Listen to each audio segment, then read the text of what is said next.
시절인연 배철현. 야산에 쓰러진 전나무 가지들. 배철현 작가. 요즘 산행에서 나와 반려견들을 맞이하는 것은 낙엽과 부러진 나뭇가지들이다. 그들은 우리가 발을 옮길 때마다 부석부석 소리를 낸다.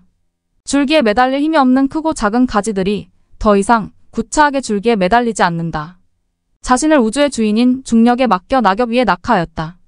우리가 가지를 보고 있는 동안 저 언덕 바위 위에서 노란색 담비 2마리가 얼음이 되어 우리를 쳐다본다. 우리의 무단침 입에 놀란 것이다. 그들은 짙은 고동색 긴 꼬리를 치켜들고 흔들며 언덕 위를 울렁울렁 상상 속 뱀이 움직이는 것처럼 움직이며 사라졌다. 나는 수년 전 이맘때 한 야산을 오르다 담비 가족을 보았다. 담비는 만물이 자신의 주변을 정리하고 겨울을 준비하는 깊은 가을에 만난 인연이다. 시간은 저 시냇물처럼 무심코 무작정 흘러가 버린다. 누구도 같은 시냇물을 2번 건널 수 없다.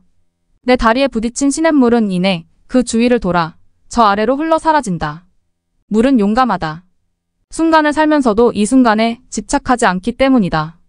자신이 갈 수 있고 가야만 가고 그래서 가고 있는 바다로 스스로 간다. 바다로 가는 이유는 자기의 위치보다 낮은 곳이기 때문이다. 바다에 도착하면 다른 곳에서 몰려온 물과 하나가 되어 승천을 준비한다. 태양이 바다로 빛과 열을 보내 물을 데워 가볍게 만들어 하늘로 올릴 것이다. 아래로 내려가는 것은 사실 올라가는 것이다. 이스라엘 왕 솔로몬 기원전 10세기의 어록으로 알려진 전도서에 이런 문구들이 있다. 전도서에는 기원전 5세기에 등장한 페르시아 제국에서 사용된 어휘들과 아람어 단어들이 수록된 것으로 미루어 보아 기원전 4세기경 쓰였을 것이다. 누군가 이스라엘인들은 나라를 잃고 고대 근동 전역에 흩어져 날면서 자신들이 언젠가는 나라를 회복할 것이라는 희망을 품었다. 그는 자신들의 전설적인 지혜의 왕 솔로몬의 입을 빌어 어록 형식으로 이 책을 썼다. 인생은 인간이 처음에 계획한 대로 펼쳐지는 법이 없다. 인생의 봄은 가을과 겨울을 통과한 인간에게 주어지는 선물이다. 인간은 다른 동식물과 마찬가지로 자연의 일부이기에 자연의 거대한 변화를 감지하고 그 섭리대로 살아야 한다. 전도자는 인생의 엄연한 진리를 다음과 같이 노래한다. 모든 일엔 하늘 아래 일어나는 인간의 모든 의지와 욕망엔 그것들이 일어나는 이미 정해진 시간과 시절이 있습니다. 날 시절이 있고 죽을 시절이 있으며 심을 시절이 있고 심은 것을 뽑을 시절이 있습니다. 죽일 시절이 있고 치료할 시절이 있으며 헐 시절이 있고 세울 시절이 있습니다. 울 시절이 있고 웃을 시절이 있으며 슬퍼할 시절이 있고 춤을 출 시절이 있습니다. 돌들을 던져버릴 시절이 있고 돌을 거둘 시절이 있으며 껴안을 시절이 있고 껴안는 것을 멀리할 시절이 있습니다. 얻을 시절이 있고 잃을 시절이 있으며 지킬 시절이 있고 버릴 시절이 있습니다. 찢을 시절이 있고 꿰맬 시절이 있으며 침묵을 유지할 시절이 있고 말할 시절이 있습니다. 사랑할 시절이 있고 미워할 시절이 있으며 전쟁할 시절이 있고 평화를 유지할 시절이 있습니다. 전도자는 맨 처음에는 2종류의 시간을 언급한다.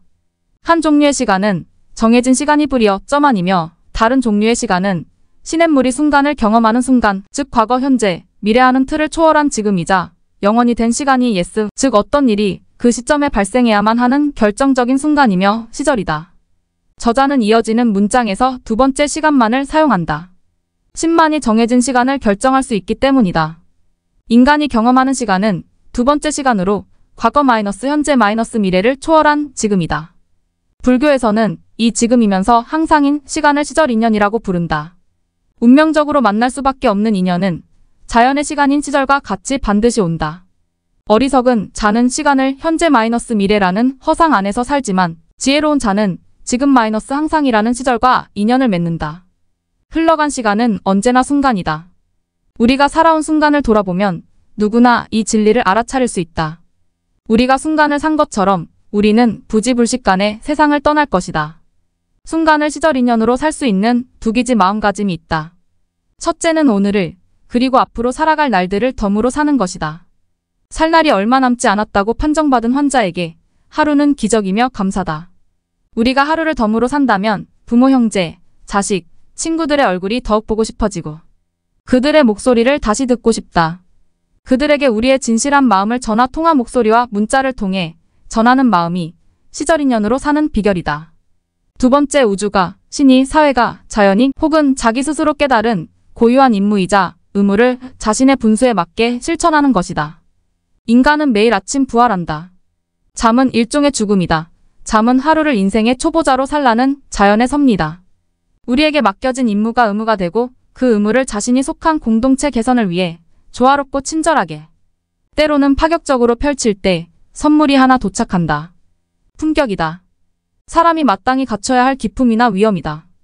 우리가 그런 품격을 어떻게 만들어갈 수 있을까? 고대 로마 스토아 철학자 세네카는 아침에 일어나 자신에게 일어날 최악의 상황들을 항상 상상하고 그것을 미리 준비했다.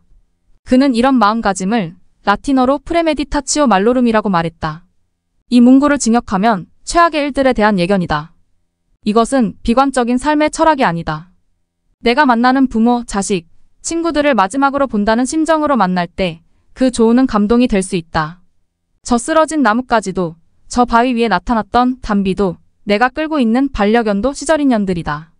글을 마치고 부모님께 전화드리고 싶다. 아내 얼굴을 다시 한번 보고 싶고 머나먼 땅에서 일하고 있는 딸들의 목소리가 듣고 싶다.